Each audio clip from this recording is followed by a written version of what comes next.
Hi guys, welcome to today's video, and today I'll be sharing my experience, my thoughts on the Samyang AF 35mm F1.8 FE. Now let's get to it. The first thing that I want to talk about is the perspective. I used to love shooting on this focal length when I was using the Fujinon 23mm F1.4 XF lens. I'll be going down to KL to shoot some street photography and just really shoot with it, and because at that point in time that was one of the lenses that I heavily invested in. At that time it was quite pricey, and when it comes to like expensive things you want to make sure that you use it fully, and if Samyang didn't give me this lens to play around with the past few weeks, I wouldn't have this focal length, this prime 35mm in my own setup. And I think that has to do with the transition that I made from shooting fully street photography to more of covering events, wedding, receptions and all that.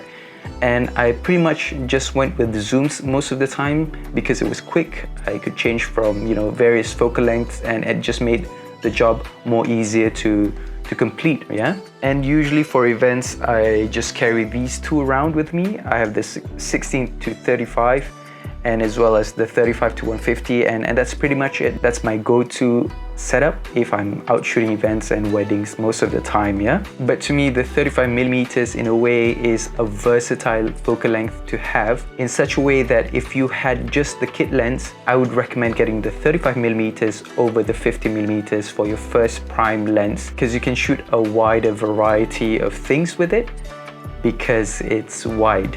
The perspective is neither here nor there. So for example, if for that particular day that you don't want to shoot, or you do want to shoot, you just bring it with you, because if you've seen my unboxing video of the 35mm, it's quite small and it's really portable. So you can just put it in your bag, and when the moment comes, you're ready. And the 35mm can capture it because of its perspective, yeah? Secondly, in terms of image quality, for me, Samyang have been producing lenses with character, and I think it just really speaks to you, the images that you capture, and it's got that distinguished look to it, that Samyang color that a lot of people have been, talking about when comparing with Sigma, with Sony and such. It just has its own distinct look, yeah? Here is a series that I want to share with you that I've shot entirely with the Samyang AF 35mm F1.8 FE. It's called Kais. So I think in my own words, it means hustle. But in Malay, there's like this proverb that, kais pagi, makan petang and all that. But for me, this series of photos, for me, it just means hustle, because the outcome of that hustle doesn't necessarily mean you'll get to eat at the end of the day, and you just don't know when that might be. So I hope you guys enjoy this series of photos with the 35mm from Samyang.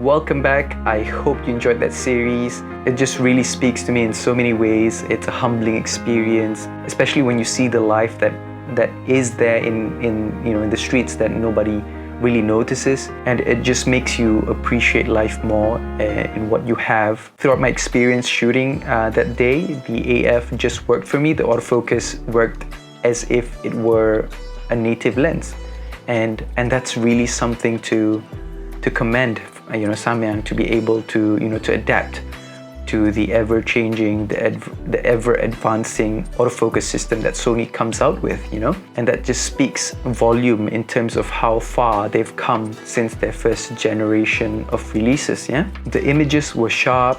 I think if you're viewing it on social media or on tablets or really just printing it for albums, I think there's no issue in terms of sharpness.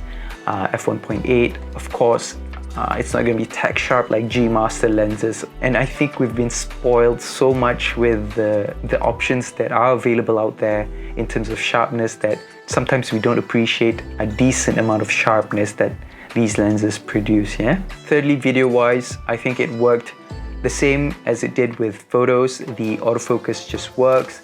It was seamless. It just worked. There wasn't any noise coming out from the lens. The performance, it just really worked, you know, and that's what you really want from, you know, lenses that are considered third party, you know. You want them to be as if they were not third party, yeah.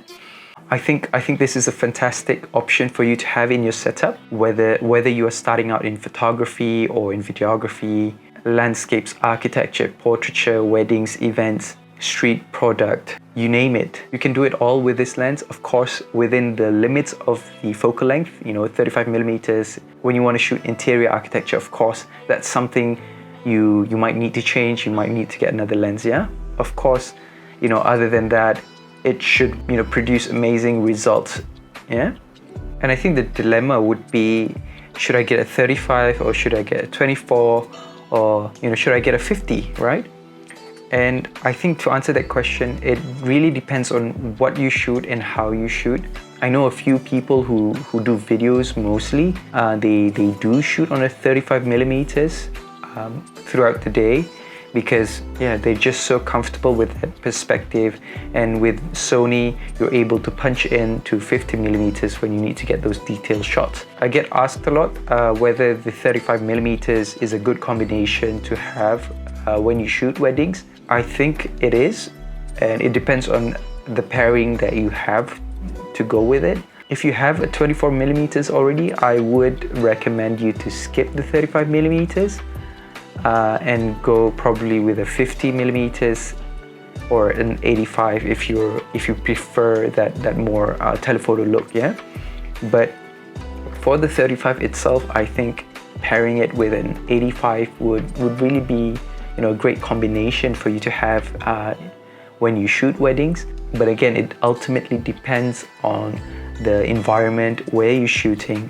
Sometimes 35mm might not be wide enough for like group shots and all that, but if you do know that you will be facing group shots, it's just a quick lens change away, or you can just take a few steps back if that's, you know, if you're able to. And these are the sort of adjustments you can make during the shoot, yeah. I think most important of all is to communicate with the client beforehand, to know the location, to know the venue, so you roughly know how huge the space is, what you're working with. I think for those seasoned photographers, they just want to go light. And I know a few photographers who have this in their setup and they shoot really amazing photos from it. And yeah, it's just a matter of how you use the tools that we have at our disposal, yeah? And finally, I would like to share with you the decisive factor that for me is important whether you purchase that lens or not is the price. Currently, this lens is valued at 1,750 ringgit Malaysia. That is, of course, brand new, while the Sony 35mm f1.8 is 2,099 ringgit on average in the used market. So there is that 300 to 500 ringgit difference that could bring you different results. Meaning to say, you could use that money to buy other things, like for example SD cards. It could be the difference between you buying a really good prime lens to really go with your 35mm, right? If you are on a budget and you don't want to cut on performance, I think this is definitely worth considering for you to have in your setup. So that's all for today. I'd like to thank Samyang Optics Malaysia for sponsoring today's video to make this all happen. I hope this sharing helps you one way or another with what you do. That's all for me. Have a good one. Bye-bye. That's a pretty good lens.